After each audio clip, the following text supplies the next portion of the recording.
이제 아무래도 민주당 얘기도 해야 될 것 같은데 민주당도 어쨌든 혁신 공천 해야 되잖아요, 지금. 여러 가지. 왜냐면 아무리 민주당이 뭐 그 정권 심판의 중간 평가 이 프레임으로 간다 하더라도 좋은 후보가 안 나오면 그거 보장 못 해요. 그렇죠. 그러니까 혁신 공천 해야 되는 거 아니냐 이런 얘기가 나오고 있습니다. 반발이 있을 것 같은데 어떻게 해야 돼요? 반발을 뭐 어떤 공천이든 반발이 있을 수밖에 없죠. 네. 그렇잖아요? 그렇죠. 반발 없는 공천이 어디 있습니까? 없어요.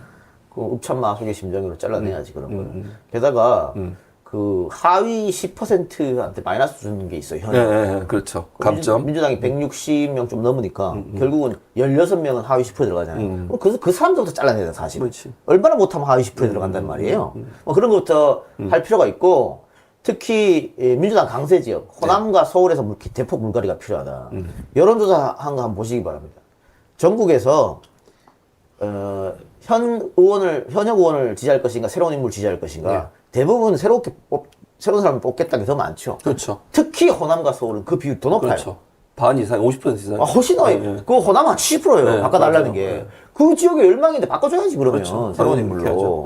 하죠. 네, 그래서 그런 게 좀 필요합니다. 그래서 뭐 대표가 일방으로 나서가지고 뭐 다 잘라낸다. 그럼 또 정치 모복이 이런 소리 들으니까 시스템 공천해서 경선을 다 돌린다. 지난번 총선 때 시스템 공천이라고 말했습니다만 대부분이 전략됐습니다. 특히 현역들은 단수 공천이 공천받았어요. 네, 맞아요. 그거 시스템이 아니에요. 그렇죠. 시스템은 경선해야 되는 거지. 그렇죠. 근데 경선을 어떻게 하느냐? 4인 경선. 지난번에 경선 대부분 4인 경선 아니면 3인 경선이었거든요. 4인 경선, 3인 경선 하면 무조건 현역이 유리하지. 그렇지. 신인들 3명이랑 결선해야지, 현역이랑 나오는데 무조건 현역이 유리가, 현역이 이거 유리해. 할 것도 없어요. 그건 장난치는 거야.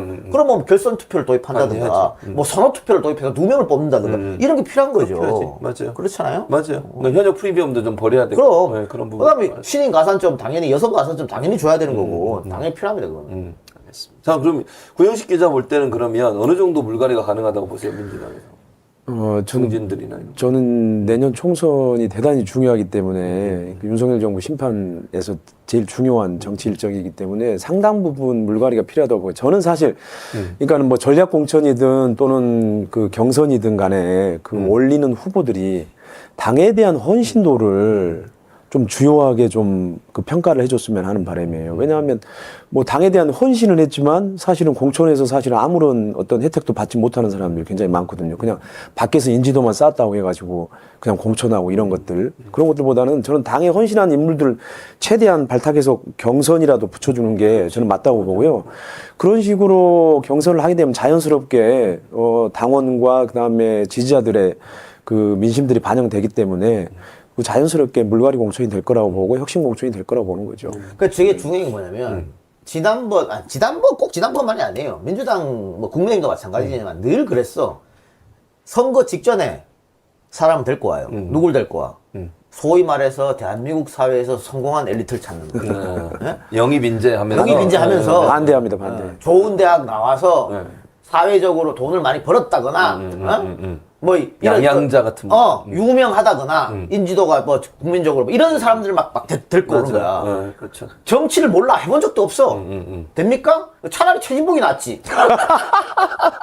스펙 괜찮거든요. 아니 스펙을 떠나서 우리가 봐왔잖아요. 네. 지금까지 최진봉 교수가 뭐 민주당을 위해서 그리고 이 진보 진영을 위해서 얼마나 열심히 했다고 봐왔잖아. 그건 맞아요. 이 사람은 따로 정치 공부할 필요도 없어 다 하니까. 그렇죠. 이런 사람을 영입하는 게 훨씬 낫지. 우리가 다 봐왔으니까. 만진걸 이런 사람들 사회를 위해서 노력했던 뭐 되도 않게 그냥 엘리트 타이틀만 데리고 와. 그러면 뭐 됩니까 그게? 그런 사람들이 국회에 앉아 있으니까는 아무것도 안 되는 거예요. 지역도 안 되고 현안도 모르고. 그렇게 돼. 이 민주 진영 사람들이 지지자들이 뭘 원하는지 모르고 지지자들 보고 훌리건이라고 말하고 이러는 겁니다. 세상에 자기 지지자들 보고 훌리건이라고 말하는 사람이 어디 있어요? 대통령이 국민 보고 훌리건이라는 거 똑같은 거지. 아니 그러니까 내년 총선 후보 발탁은 진짜로 당에 대한 헌신도를 정말로 주요한 그 평가 기준으로 두고 좀 평가를 할 필요가 있어요. 네? 맞아요. 아니 당에 헌신도 없는데 어떻게 이번에 원내 진출해가지고 말이 안 되지. 뭐. 예. 아니 민주당이 후보를 내는 거잖아요. 그럼요. 당의 헌신도가 제일 중요하지. 예. 근데 무슨 민주당 후보를 내는데 무슨 국민의힘 열심히 일하고 이런 사람 내면 되겠어요? 아니 생각해. 내가 저도 네. 뭐 사실 경상북도 안동에서 맞아요. 진보 고양이. 진영을 지지한다는 게 쉽지 않잖아요. 쉽지 않죠. 그 매일 술 먹을 때 친구들랑 매일 싸워야 돼. 명절 때만 다 그렇지, 싸워갖고 그렇죠. 이런 근데 우리 같은 사람이 내가 만약 능력이 있어가지고 뭐 여시제나 뭐 김현장에서 스카우트 온다. 안 갑니다. 그 기득권 세력에 내가 왜 갑니까? 그렇잖아요? 그렇지. 그런데 민주당에서 인재 뽑는다고 거기 있던 사람을 막 데리고 와. 안 됩니다. 안 돼. 이게 맞냐고 이념이 안 맞지. 진짜 반대합니다. 그러니까. 그래서 조정훈 같은 사람이 나타나고 이러는 거잖아요, 결국은. 나는 국집에서 말하지 않았는데. 취소하겠습니다. 자, 최진봉에 대해서는 이 대표님 잘 들으셨을 줄로 생각합니다. 자, 자, 김해 후보자가 요즘 행방불명으로 여러 가지 구설수를 낳고 있습니다. 부 기자님 어떻게 보세요? 김해 후보자의 행동에 대해서. 아니, 저도 굉장히 당혹스러워요. 저는 김행 후보자하고는 한 20년 정도 아는 사이인데요.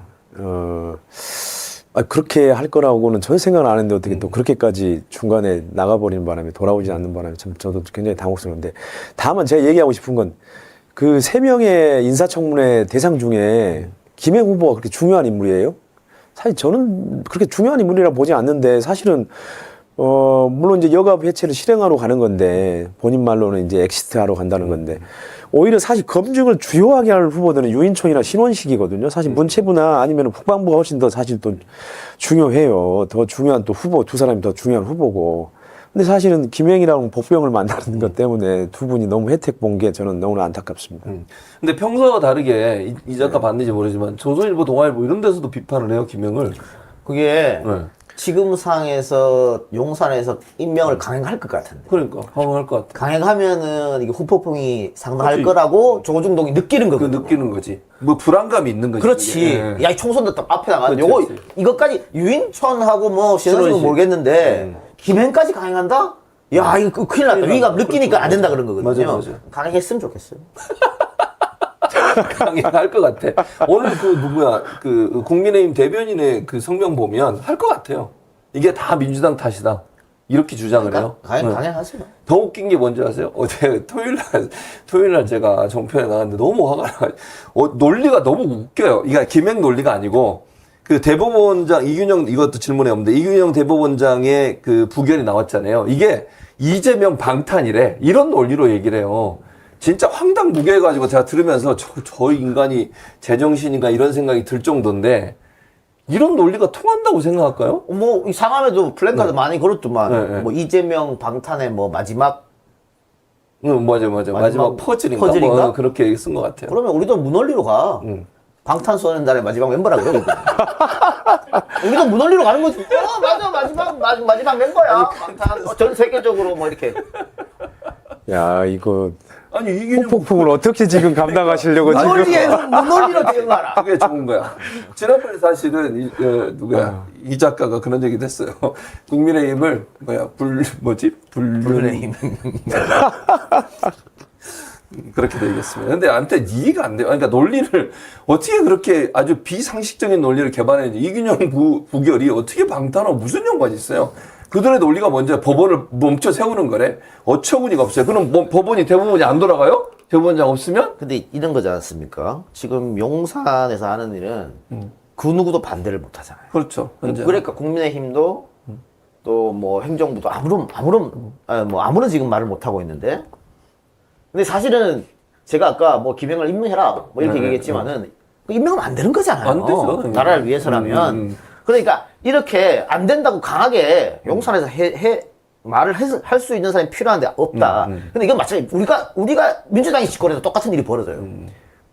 지난번에 문 대통령한테 조금이라도 비판하면 막 난리 났었잖아요. 난리 났었죠. 그러면 잘못 돌아가는 거예요.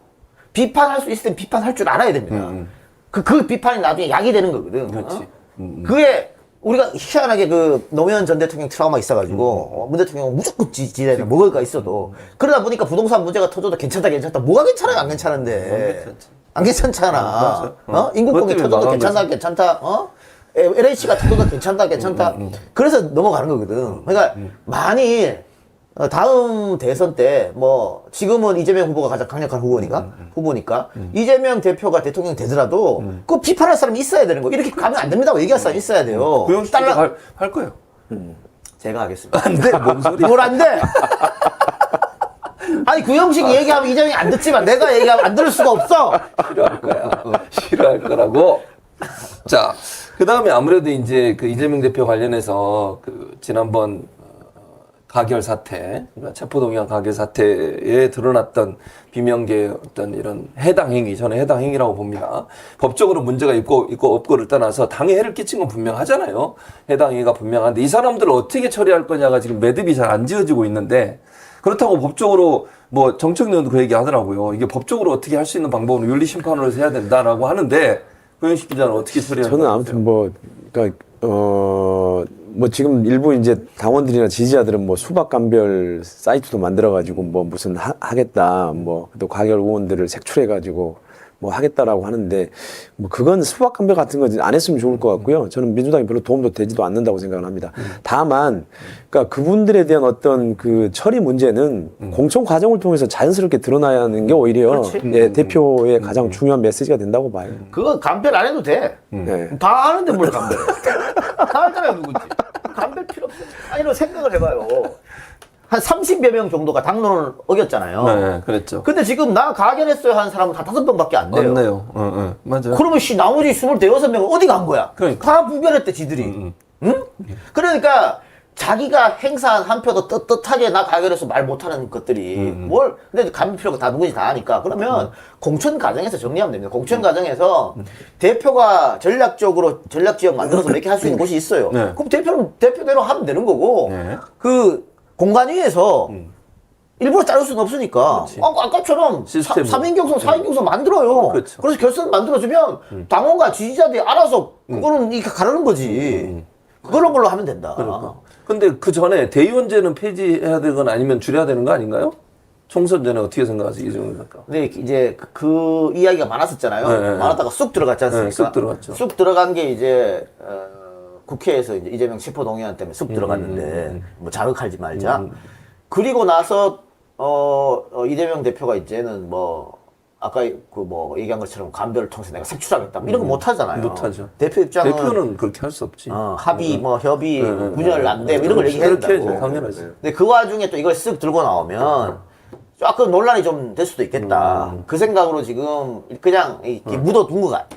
묻어두고 소위 말하는 친명 일각에서도 일단 한번 지나간 이슈인데 이걸 갖고 다시 좀 시끄럽게 하는 게 맞느냐 또 이런 생각도 있는 것 같긴 해요. 그런데 뭐 언제가 됐든 필요는 한 거니까. 그리고 혁신에서 이야기한 거는 김부겸 혁신이 얘기한 거는 1대1로 만들어라. 뭐 사실상 그렇지. 폐지예요. 그렇죠. 1대1로 폐지잖아. 네, 맞아요. 그게 폐지잖아요. 대의원제 폐지. 사실상 폐지는 거니까 제가 봤을 때는 이게 정치라는 게 무자르지 뭘 탁 하고 뭐 없애고 이렇게 못하니까 저는 이게 결론은 비율 조정으로 끝날 것 같아요. 지금보다는 줄이는 걸로 비율을. 뭐 1대 100 이 정도 됐잖아요. 네. 1대 60이었다가 당원이 많이 들어오면서 1대 100 됐잖아. 네. 뭐 이걸 뭐 한 1대 한 뭐 20이나 1대 10이나 뭐 그렇게 조정이 되지 않을까 생각하고 있는데 모르겠습니다. 오케이. 자, 그리고 이제 이재명 대표 관련해서 얘기를 좀 나눠보면 아무래도 재판을 지금 계속 받아야 되는 나 1시간 하는 거야? 아니야, 40분. 5분 나오죠. 저 밑에 보세요, 시간. 아, 40분이거든요. 무료니까 오래 써먹는 거예요. 돈 좀 안 써먹지만, 아셨죠? 40분. 오늘 늦게 시작해서 40분 하셔야 됩니다. 다 좋아요. 사람들이 지금 많이 들어와 있잖아. 자, 그래서 이재명 대표님 이제 대장도 재판 지난번에 출석도 하셨고 계속 하셔야 되는 상황인데, 갑자기 이런 얘기가 나와요. 이거 물론 언론의 보도입니다. 저는 불가능할 거라고 보는데, 제 개인적인 생각은 한동훈 장관이나 검찰에서 영장을 재청구할 거다. 분리시켜서. 이동희 작가는 그럴 것 같으세요? 어때요? 그 예전에 97년 대선 네, 네. 직전에 이회창하고 이제 당시 한나라당에서 대통령인 YS에게 네, 네. 계속 DJ 비자금 수사를 해야 된다 했어요. 비자금 해야 된다. 그걸 당시 검찰총장이 김태성이었는데 언론에 나와서 할 수밖에 없다 해야 된다 그랬어. 그렇게. 근데 YS가 따로 불렀지. 미쳤나니? 이거 하면 밀란이 일어난다 그랬어. 호남에서 밀란이 일어난다. 선거 바로 직전에. 저는 만일 한동훈 등등이 이 짓거리를 또 한다. 그럼 난 비슷한 수에 뭔가 일어난다고 봐요. 더 이상 못 참겠다는 거지. 지금 검찰 내부에서 그러잖아요. 뭐 더 어떻게 하라는 거야. 그렇지. 증거가 없는데 증거가. 아무리 뒤져도. 그러니까 그 판사가 기각하면서 내놓은 거 한번 잘 읽어보세요. 의심은 가나 그렇지. 없다는 거거든요. 증거가 없다. 증거가 없다. 그런 얘기예요. 그리고 맞아요. 지금까지 이 구청장이나 시도지사가 본인이 지역 사업, 지역의 일을 해가지고 이걸로 인해서 구속된 경우가 있느냐? 한 번도 없지. 없다. 이건 귀에 가면 귀가 코에 가면 코걸이니까. 지금 검찰 논리는 뭐냐면 일을 적극적으로 열심히 해. 했는데, 응. 그러면은 문제가 뇌물이야. 되는- 그렇지. 그렇게 되는 거야. 정치적으로 이득을 얻기 위해서 뇌물한 거야. 그게 성남의 푸시 아니에요. 똑같은 일 했는데 다른 지자체는 박수 쳤어. 조중동에서 홍준표가 경남 그 FC. 돈 따왔을 때 박수 쳤다고. 그렇죠. 이재명이 하니까 뇌물이래. 적극적으로 하지 않아. 야, 좀 위험성이 있다. 그러면 배임이래. 그렇지. 그럼 뭐 어떻게 하는 겁니까? 일하지 무조건 말라는 잡아놨겠다는 거잖아. 일하지 말라는 거지. 그러니까 증거가 없다는 거예요. 어? 그러니까 그걸 만약 무도하게 하면은 그럴 네. 일이 벌어진다. 자, 이재명 대표 재판 어떻게 보세요? 그거는 뭐, 그러니까는 뭐 불이익 기소 또는 뭐 구속영장 재청구 이거는 검찰 아마 일각의 아이디어일 뿐이지 검찰에서 그거를 하기는 어려울 겁니다. 그리고 이재명 대표가 사실 자기 그 대장동 첫 재판에서 그랬잖아요. 제가 살아있는 수사는 계속될 것이다라고 예고를 하셨는데 네. 사실 실제로 뭐 검찰의 목적은 이번 총선에도 영향을 미치는 게 있지만 사실 대선 때까지 가는 거예요. 그러니까 이게 구속이냐 불구속이냐가 더 문제가 중요한 게 아니고 사실 어쨌든 기소하는 거거든요. 그럼 기소하면 사실 재판이 진행되는 거예요. 그럼 재판이 예를 들어서 대법원까지 가야 사실은 그게 클리어되는 건데 그 시간이 얼마나 많이 걸리겠습니까? 최소 3년, 4년, 5년 걸릴 텐데. 그럼 결국은 그게 다 대선에 영향을 미치는 겁니다. 그러니까 제가 봐서는 검찰은 사실은 대선까지 염두에 두고 사실 지금 기소를 관리하고 있기 때문에 이게 뭐 구속영장 이 청구 문제는 별로 중요치 않습니다. 자, 이제 이 작가를 이제 보내줘야 되기 때문에 마지막으로 큰 그림에 좀 거시적인 관점에서 질문을 하고 싶어요. 일단 이제 그 강서구청 선거가 가장 아빠 당황했고 뭐 민주당 유리한 상황이 분명하고요. 총선도 사실은 이제 지금 상황으로만 간다면 민주당 유리할 텐데. 내일 선거면 민주당이 압승이. 그러니까 그러고 나면 예를 들면 그 정치판이 어떻게 될까? 그러니까 예를 들어볼게요. 국민의힘이 만약에 패배를 해서 됐을 경우에 그 원 구성이 민주당이 유리한 쪽으로 되면 추후의 정치 일정이나 윤석열 정부에 대한 어떤 뭐랄까요 상황 뭐 이런 거 어떻게 전망하세요? 지금 윤석열 용산에서 왜 저렇게 무리하게 자신의 측근들을 TK나 PK에 내려보내려고 하느냐. 그 총선 후에 있을 그 이 지형의 변화 때문에 그런 거거든요. 이게 지금 민주당이 뭐 160개 무소속까지 하고 뭐 하면은 180 가까이 되잖아요. 네, 그렇죠.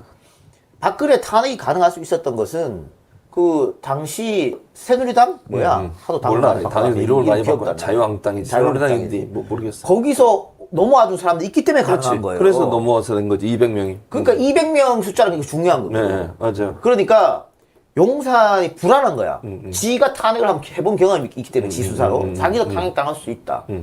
그래서 절대 이것만 안 된다고 하는 똘똘한 애들, 내 말만 중성스럽게 들을 수 있는 애들이 최소한 교섭단체 이상은 돼야 된다. 그렇죠. 예. 그 생각이에요. 막을 수 있으니까. 왜냐면 국민의힘 사람들이 부글부글 하면서도 내 공천 때문에 참고 있거든. 지금 현재는. 네. 그런데 어쨌든 뭐 총선에 지고 뭐 그 대통령 지지율 밑바닥 기고 국민의힘 지지율도 계속 이래가면 다음에 내가 또 아웃될 수 있겠다 생각하면 민주당과 손잡아갖고 탄핵할 수도 있어요. 그럴 수 있죠. 그것 때문에 어쨌든 내 측근들을 내려보내려고 하는 거기 때문에 그 다음 선거는 사실은 굉장히 중요해졌고 용산과 국민의힘 국회의원들 간의 분리 이런 것도 민주당이 좀 필요하다. 필요하다. 네. 그렇게 만드는 것이. 그래서 결국 거시적 관점에서 오면 총선에서 우리가 만약에, 그러니까 우리라는 표현은 제가 이제 중립을 지켜야 되니까 민주당이 압승을 하게 되면 탄핵까지도 거론될 수 있는 상황이 될 수 될 있다는 수 있다. 얘기잖아요. 그런 거죠. 네, 알겠습니다.